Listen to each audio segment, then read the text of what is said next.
Hello everyone, welcome back to our YouTube channel English Honors Hub।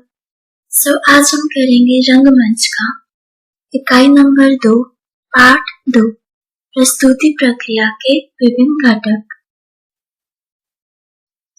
Start करते हैं हमारा chapter. सबसे पहला टॉपिक है नाटक और रंगमंच। यहाँ पे बोला गया है कि बड़े अर्थ में जीवन को रंगमंच कहा जाता है, यानी हम सभी का जीवन एक रंगमंच है। हर एक व्यक्ति का जीवन नाटक है, रंगमंच है। और इस विश्व मंच यानी रंगमंच पे, इस दुनिया पे हम सब अपनी अपनी भूमिका निभा रहे हैं और हम कलाकार हैं इस रंगमंच के। रंगमंच के अलावा कोई भी ऐसी कला नहीं है जो कि मानव जीवन में बहुत ही अच्छे से जुड़ी हुई हो, मानव जीवन के साथ बहुत गहराई से जुड़ी हो, क्योंकि रंगमंच को हम हमेशा ही जीते हैं, वो हमारे खुद की लाइफ है। बट उसके अलावा ऐसी कोई भी कला नहीं है जिसमें हम इतने अच्छे से जुड़ सकते हैं। नाट्य प्रयोक्ता यानी निर्देशक, डायरेक्टर के बोलने पे, उनके सिखाए जाने पे जो भी अभिनेता होते हैं यानी कि एक्टर्स, वो अपने शब्द, अपनी वेशभूषा, कॉस्ट्यूम, अपने रहने का ढंग, बोलने का तरीका, हर एक चीज जो उस नाटक में संवाद होता है उसके अकॉर्डिंगली डालने की कोशिश करते हैं और उसके बाद वो अभिनय करते हैं रंगमंच पे, और सारे दर्शक उस रंगमंच को होते हुए देखने जाते हैं और उन पे फीडबैक देते हैं। और यहाँ बोला गया है नाटक को दृश्य काव्य कहा गया है, यानी कि नाटक देखने के लिए भी है और सुनने के लिए भी है। और जो नाटककार होता है यानी कि नाटक को लिखने वाला, वो अपना नाटक सिर्फ पढ़े जाने के लिए या फिर छपवाने के लिए नहीं लिखता, बल्कि लोगों के मनोरंजन के लिए लिखते हैं।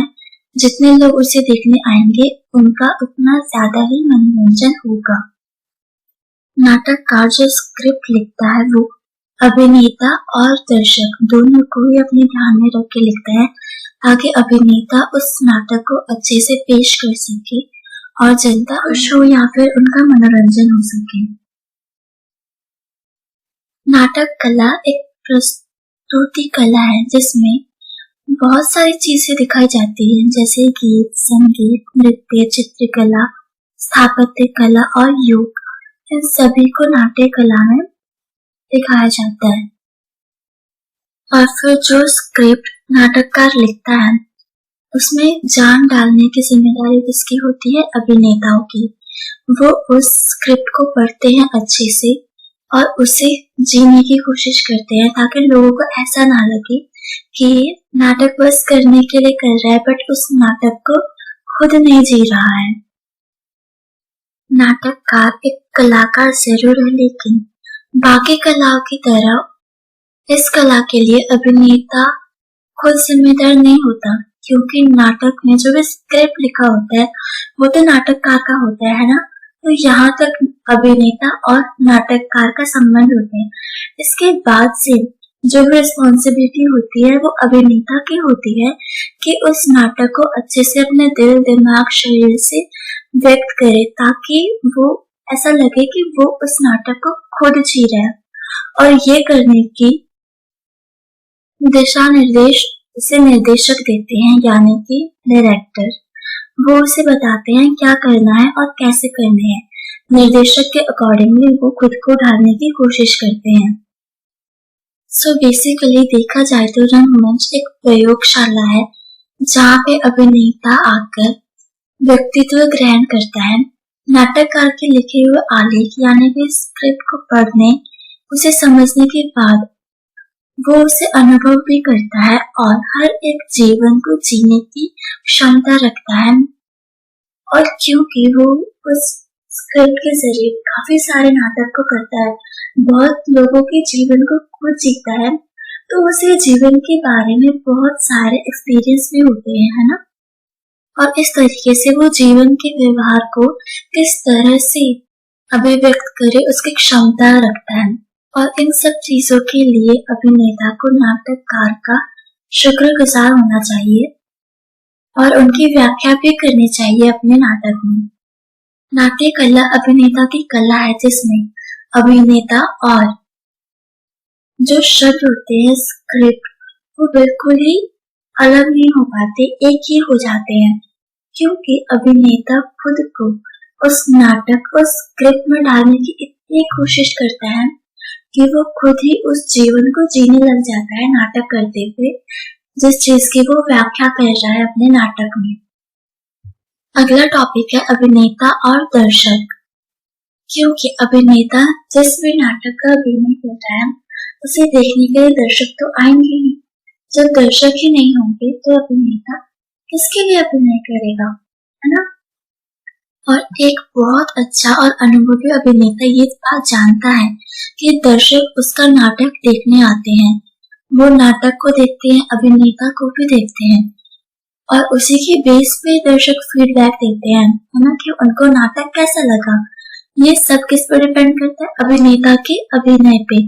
तो अभिनेता इसी बात को ध्यान में रखते हुए जो शब्द होते हैं स्क्रिप्ट को पढ़ने के बाद उसके पीछे जो आशय छुपा होता है उसे दृश्यत्व प्रदान करने की चेष्टा करता है, यानी कि उसका एक छवि मन में बनाने की कोशिश करता है ताकि वो उसी के बेस पे अपना नाटक कर सके और खुद को उस शब्दों के अकॉर्डिंगली ढाल सके। अभिनेता किसी भी रंग प्रक्रिया का केंद्रीय तत्व होता है, यानी कि वो बहुत ज्यादा जरूरी होता है रंग प्रक्रिया के लिए। अगर किसी भी अभिनय में अभिनेता के अलावा कोई भी ना हो, बस अभिनेता ही हो, तब भी वो रंगमंच वो अभिनय बहुत ही सफल हो सकता है अगर जनता वहां पे हो, क्योंकि जनता का सारा ध्यान अभिनेता पे होता है और अगर अभिनेता अच्छे से उस अभिनय को करता है तो वो रंग प्रक्रिया बिल्कुल ही सफल मानी जाती है। अभिनेता की रचना प्रक्रिया का एक दूसरा रूप है कि वो अपनी भूमिका की तैयारी अंदर से करे, यानी अपने दिल से करे, चरित्र की बाहर की रूपरेखाओं पर ध्यान न देकर उसके स्वभाव व्यवहार या फिर जो वो प्रतिक्रिया करता है उस पर बल दे और उसी के अकॉर्डिंगली खुद को डाले।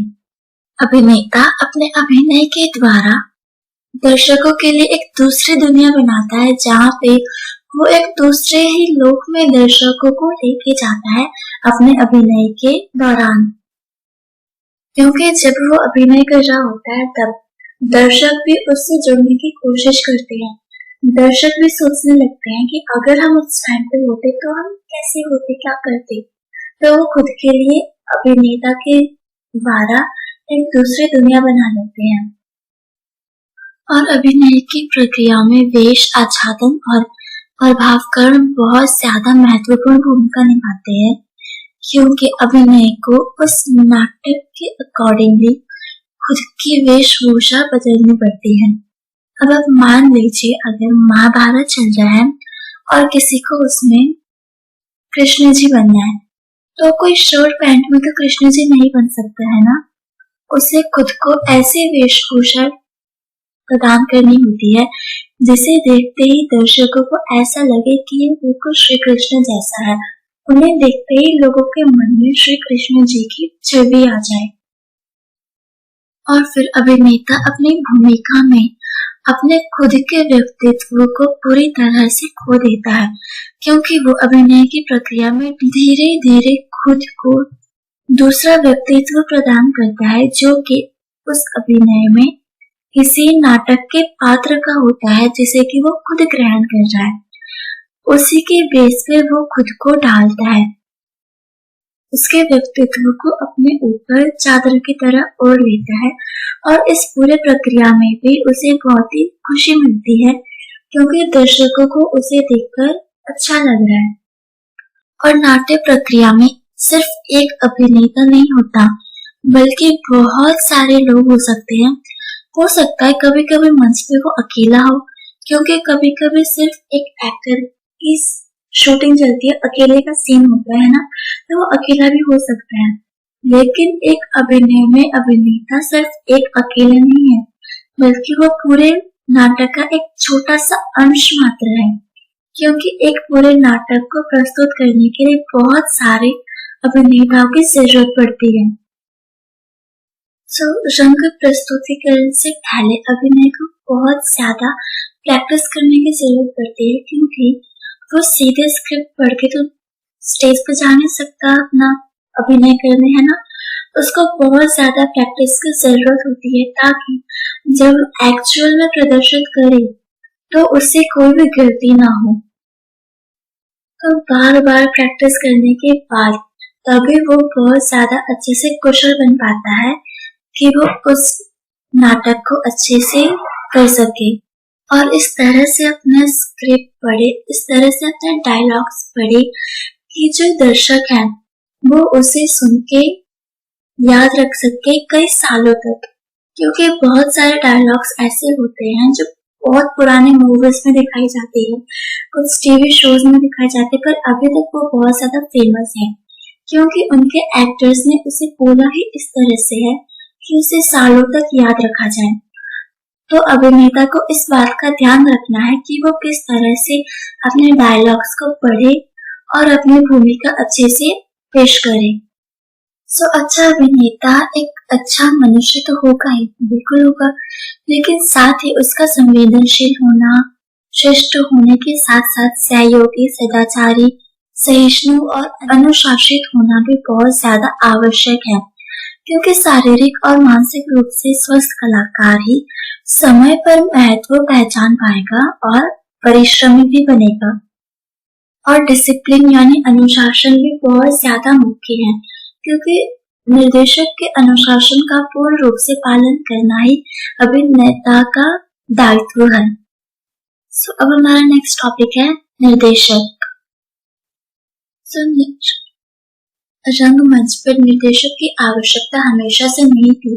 पुराने टाइम पे निर्देशक की कोई जरूरत ही नहीं पड़ती थी, बट आज के टाइम पे बिना निर्देशक के एक रंगमंच संभव ही नहीं हो सकता, क्योंकि आज के टाइम पे जो भी नाटक है, जो भी अभिनय है, वो इतना ज्यादा प्रोफेशनल हो गया है कि उसे प्रोफेशनल रूप से पेश किया जाता है, तो बिना निर्देशक के उसको पेश नहीं किया जा सकता। निर्देशक ही इस बात का ध्यान रखता है कि कौन सी चीज किस तरह से होनी है, किस अभिनेता को किस टाइम पे आना है और किस तरह से उसे अपने डायलॉग्स डिलीवर करने हैं।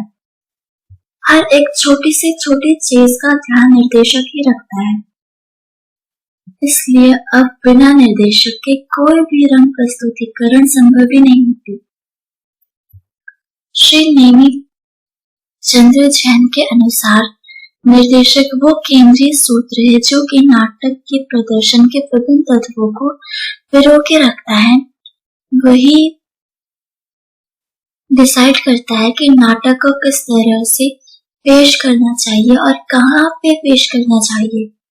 निर्देशक की कला का सबसे महत्वपूर्ण माध्यम अभिनेता होता है और अभिनेता का सबसे बड़ा गुरु होता है निर्देशक, क्योंकि निर्देशक ही उसकी भूमिका को समझाता है और कई बार शारीरिक क्रियाओं को भी निर्देशक ही समझाता है। और कई बार निर्देशक का खुद कुशल अभिनेता होना जरूरी नहीं है, क्योंकि निर्देशक को बस अभिनेता को बताना है कि क्या करना है और किस तरह से करना है। निर्देशक ही सबका नायक होता है, गुरु होता है, और अपने व्यक्तित्व के द्वारा आदर्श उपस्थित करना उसका एक कर्तव्य होता है।